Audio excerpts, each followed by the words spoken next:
Bienvenue sur prof.fr, overblog.fr. Aujourd'hui, dans le cadre de l'activité de langue, nous allons étudier le passage du discours direct au discours indirect. Alors, commençons par l'étude des verbes introducteurs. Le verbe introducteur est le noyau verbal de la principale et qui introduit l'énoncé exprimé par la proposition subordonnée. Donc, la première fonction du verbe introducteur, c'est introduire la proposition subordonnée. Donc, il introduit la proposition subordonnée. La deuxième fonction, c'est relier. C'est le fait de relier la principale à la subordonnée. Les verbes introducteurs les plus fréquents sont affirmer, ajouter, déclarer, dire, expliquer, promettre, répondre, ordonner, s'exclamer, s'écrier, demander, se demander, interroger et s'interroger. Nous avons aussi admettre, assurer, avouer, confirmer, constater, crier, démentir, jurer, objecter, préciser, prétendre, proposer, reconnaître, remarquer, répliquer, suggérer, rappeler, comprendre, ignorer, indiquer, s'informer, vouloir, savoir, souligner, soutenir, avancer, décrire.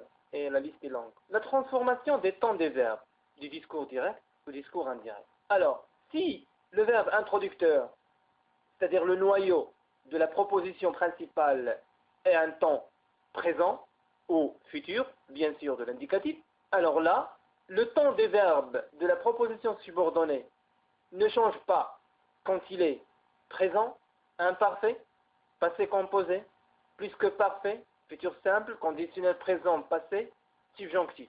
Donc, pas de changement de temps. À l'exception de l'impératif, qui devient de plus infinitif présent ou subjonctif présent, dans le cas de la langue soutenue. Le héros affirme « Je ne renoncerai jamais ». Alors, le verbe introducteur est au présent de l'indicatif. Le verbe de la subordonnée est au conditionnel présent. Au discours indirect, nous aurons le héros affirme qu'il ne renoncerait jamais. Pas de changement. Elle déclare « Nous avions pris les mesures nécessaires ». Alors, le verbe introducteur est au présent de l'indicatif. Le verbe de la subordonnée est au plus que parfait, donc pas de changement. Quand on passe au discours indirect, nous aurons « Ils déclarent qu'ils avaient pris les mesures nécessaires ».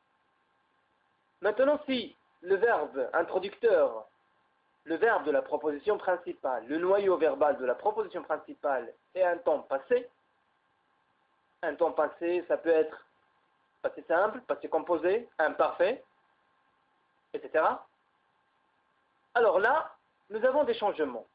Alors le présent de l'indicatif devient imparfait, le passé composé devient plus que parfait, le futur simple conditionnel présent, l'impératif de plus infinitif présent ou subjonctif présent dans le cas de la langue soutenue, le subjonctif présent devient imparfait du subjonctif, et le subjonctif passé plus que parfait du subjonctif. Les seuls temps qui ne changent pas sont l'imparfait, le plus que parfait, et le conditionnel présent ou passé. La seule exception. Le héros affirma « Je ne renoncerai jamais ». Alors là, nous avons le verbe introducteur au passé simple, donc c'est un temps du passé, et le verbe de la subordonnée au futur simple. Alors là, pour le passage au discours indirect, le futur simple devient conditionnel présent. Très bien. Alors, le héros affirma qu'il ne renoncerait jamais. La phrase B, elle déclarait, donc, imparfait, c'est un temps du passé. Nous prenons les mesures nécessaires. Prenons, c'est au présent de l'indicatif. Alors, on vient de voir tout à l'heure, le présent de l'indicatif devient imparfait. Alors, nous allons dire, elle déclarait qu'il prenait les mesures nécessaires. Équivalence des indicateurs temporels les plus fréquents. Alors, au discours direct, si nous avons par exemple maintenant, au discours indirect, je vais dire alors ou à ce moment-là. Hier devient la veille. Demain devient le lendemain. Ce soir-là. Le mois prochain devient suivant. Dernier, précédent.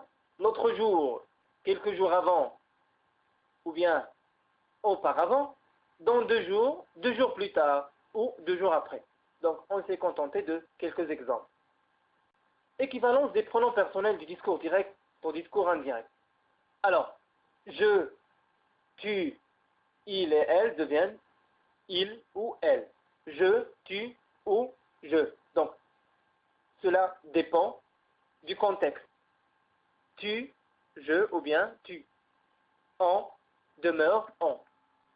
Donc, je vous laisse le soin d'étudier le tableau de près.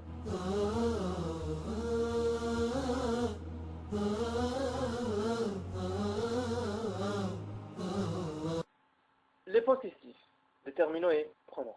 Alors, mon, ma, ton, ta, son, ça, c'est son, ça, mon, ma.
Alors, qui est-ce qui vient ou qui vient? C'est la même chose. J'aurai la proposition principale, je me demande, plus qui. Je me demande qui vient. Troisième cas, qu'est-ce qui, par exemple, qu'est-ce qui a causé l'accident? Qu'est-ce qui te chagrine? J'aurai au discours indirect la proposition principale, je me demande, plus ce qui. Je me demande ce qui te chagrine. Nous avons aussi qui est-ce que, qui plus inversion de sujet. La même chose, la proposition principale plus qui. Deuxième cas, proposition principale plus ce que. Troisième cas, proposition principale plus préposition plus qui. Je demande à qui tu penses. Quatrième exemple, proposition principale plus préposition plus quoi. Je demande à quoi tu penses. Et ainsi de suite.